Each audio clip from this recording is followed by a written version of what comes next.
નમસ્કાર, નિર્ભય ન્યૂઝમાં આપનું સ્વાગત છે અને આપની સાથે હું છું કરણ. લોકસભાની ચૂંટણી પહેલાં જ ભરૂચ સીટ પર ગરમાવો જોવા મળી રહ્યો છે.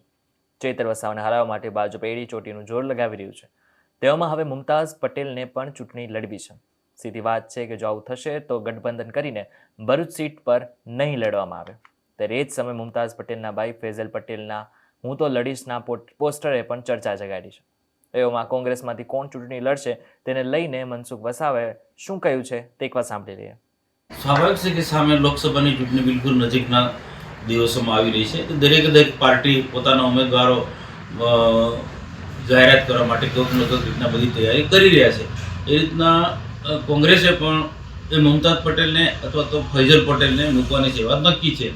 તો એના ભાગરૂપે કદાચ એમને પ્રચાર ચાલુ બી કર્યો હોય અને બેનરો પણ લગાડ્યા હોય, એમાં કંઈ નવાઈની વાત નથી. અને અમે પણ ભારતીય જનતા પાર્ટીમાં પણ પ્રચાર ચાલુ કરી દીધા. ગીત, ચિત્રો, કમળથી માંડીને સૂત્રો લખવાનો ભારતીય જનતા પાર્ટી પ્રચાર એક પ્રકારનો ચાલુ કરી દીધો છે આખા ગુજરાતના આખા દેશની અંદર.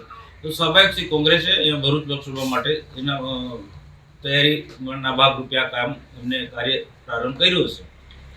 એક બાજુ કોંગ્રેસ છે, એ લોકોનું ગઠબંધન છે, તો તમે શું માનો છો કે જે એમનું ગઠબંધન તૂટી રહ્યું છે અને એક બાજુ લોકો અલાયન્સની વાત કરે છે. આમ આદમી પાર્ટીએ ઉમેદવાર જાહેર કર્યા અને હવે ફૈઝલ પટેલને મુમતાઝ પણ વ્યક્ત કરી રહ્યા છે ચૂંટણી લડવાની. હા, ખાસ કરીને સાહેબ ભરૂચ લોકસભા હોટ સીટ બની ગઈ છે.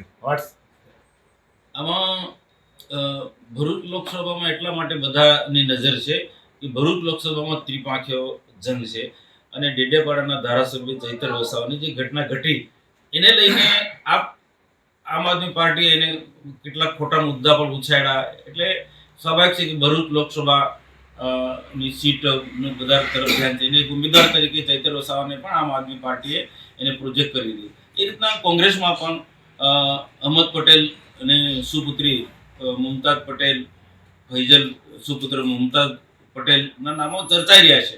અને એ તો સ્વાભાવિક છે કે દરેક પાર્ટી આ રીતના એના પોતપોતાના ઉમેદવારને પ્રોજેક્ટ કરવા માટે એ પ્રયત્નો કરી રહ્યા છે. સાહેબ, ખાસ કરીને વાત કરીએ તો મુમતાઝ પટેલ અને ફૈઝલ પટેલ બંને દાવા કરે છે કે હું તો લડીશના બેનરો ફૈઝલ પટેલ લાગ્યા, મુમતાઝ પટેલ કે હું લોકસભા લડીશ. શું એમના ઘરમાં ડખો ઉભો થઈ શકે છે? ના, એવું કશું નથી. બંને ભાઈ બહેન છે. એટલે પોલિટિકલી કદાચ વિષય મુકતા હશે, પણ બંને ભાઈ બહેન આમને સામને કોઈ દિવસ હોઈ ના શકે. એમનો એ તો પાર્ટીનો આંતરિક મામલો છે. પાર્ટી એમનો જે નિર્ણય કરશે. અમારે તો શું છે, ભરૂચ લોકસભા હું સ્પષ્ટ પહેલેથી જ કહેતો આવ્યો છે, ક્યારેક સમજૂતી આપ સાથે થવાની જ નથી અને ત્રિપાંખીયો જંગ ભરૂચમાં લડાવવાનો છે.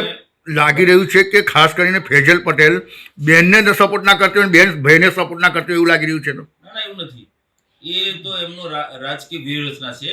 એને કોઈ પણ દિવસ ભાઈ બહેન અને એટલું એવું પરિવાર જે છે અહમદ પટેલના જે સંસ્કારો બંને ભાઈ બહેનમાં છે, એટલે ક્યારેક પણ એ આમને સામને એ નહીં આવે. એ સમય આવશે ત્યારે તે દિવસે એમના પાર્ટીના જે વરિષ્ઠ લોકો જે નિર્ણય કરશે એ પ્રકારે જ થવાનું છે.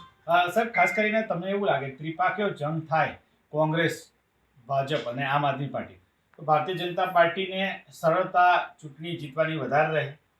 સ્વાભાવિક છે કે સમજૂતી થાય આપ અને કોંગ્રેસ કે બાકીના પક્ષોની સાથે, તો ભારતીય જનતા પાર્ટી જીતવાની તો છે જ, પરંતુ થોડી વધારે મહેનત માંગી લે. પણ હું હંમેશા કહેતો આવે છે કે ક્યારે પણ એ ગઠબંધન એમનું થવાનું જ નથી. એ ત્રિપાંખીયો જંગ થવાનો છે ને જ્યારે ત્રિપાંખીયો જંગ થાય તો ભાજપ માટે લોકસભા બહુ સરળ બની જાય. આ બાબતે તમારું શું કહેવું છે અમને કોમેન્ટ કરીને ચોક્કસથી કહેજો. વિડીયો થકી તમને કોઈ માહિતી મળી હોય તો વિડીયોને લાઈક અને શેર જરૂરથી કરજો તથા આવા જ સમાચારો માટે અમારી ચેનલ નિર્ભય ન્યૂઝને સબસ્ક્રાઇબ કરવાનું ભૂલશો નહીં. આભાર.